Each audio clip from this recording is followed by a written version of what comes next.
नमस्कार, मैं अमित त्रिवेदी, ज्योतिषाचार्य। शनिदेव की वक्र गति, तो इस वक्र गति में क्या प्रभाव प्राप्त हो सकते हैं? शनिदेव कर्म प्रधान देव है। कुंडली में सभी प्रकार की जो घटनाएं होती है वह शनिदेव ट्रिगर करते हैं। तो शनिदेव की वक्र गति अवश्य कोई न कोई प्रभाव देश और दुनिया के ऊपर और मनुष्य जीवन के ऊपर डालेगा। अब वक्र गति क्या होती है? जब ग्रह पृथ्वी के बहुत नजदीक आता है तो इस प्रकार से हमें लगता है कि वक्र गति में है, और इसका एक विशेष प्रभाव है। 27 जुलाई 2026 से शनिदेव वक्र हो रहे हैं और 10 दिसंबर 2026 तक शनिदेव यहाँ वक्र गति में रहेंगे और उसके बाद यहाँ मार्गी होंगे। तो कुल मिलाकर 4 महीने और 13 दिन शनिदेव वक्र गति में रहेंगे। शनि की इस वक्र गति में क्या परिस्थिति उत्पन्न होगी? सब जगह सेवा वृत्ति में थोड़ी कमी आएगी, थोड़ा स्वार्थीपन हावी होगा। जो लोग वृद्ध है उनको गुस्सा अधिक आ सकता है, तो उनको संयम रखना होगा। जॉब मिलने में थोड़ी देरी हो सकती है, लेकिन जिनका शनि जन्मपत्री में जन्म का शनि वक्री है उनको लाभ हो सकता है, लेकिन अन्य लोगों को ये लागू होता है। व्यापार और रोजगार धीमे पड़ सकते हैं। अगर आप मैरिड है तो आपके ससुराल में अनबन हो सकती है।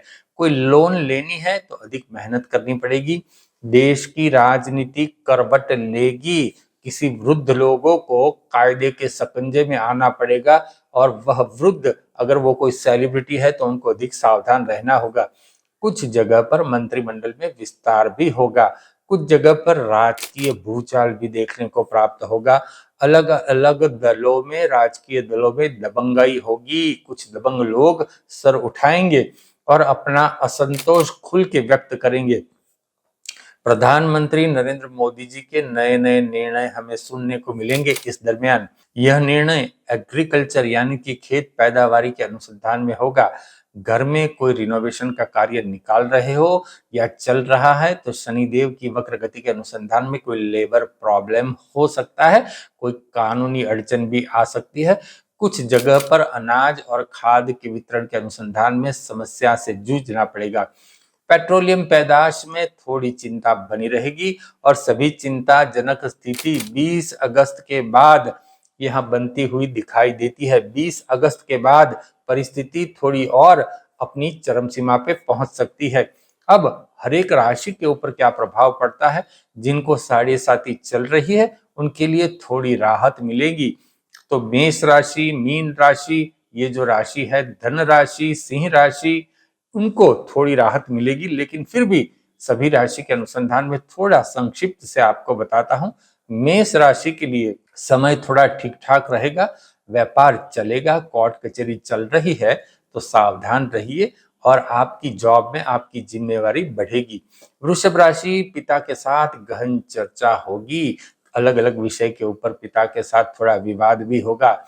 जीवन साथी के साथ घर को लेकर थोड़ी चर्चा अधिक होगी। आपके बॉस आपके ऊपर खुश नहीं रहेंगे।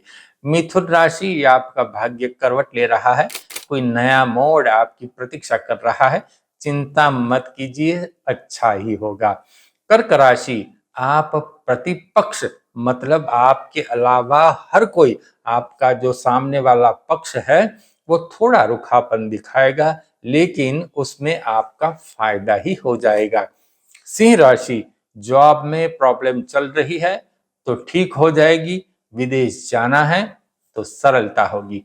कन्या राशि, संतान की चिंता अधिक होगी। संतान थोड़ा चिड़चिड़ा होगा। आपके विचारों में भारी बदलाव भी आएगा। तुला राशि, आपका वाहन आपको तकलीफ देगा। कोई न कोई तकनीकी खराबी आपका वाहन आपको देता रहेगा। शेयर बाजार में काम करते हो तो सावधानी से काम करना। वृश्चिक राशि, आपको अपनी माता की हेल्थ संभालनी होगी। प्रवास करते समय आपको प्लानिंग अच्छे से करना होगा, वरना प्रवास के दरमियान आपको तकलीफों का सामना करना पड़ेगा। धन राशि, इनकम में थोड़ी गिरावट आ सकती है।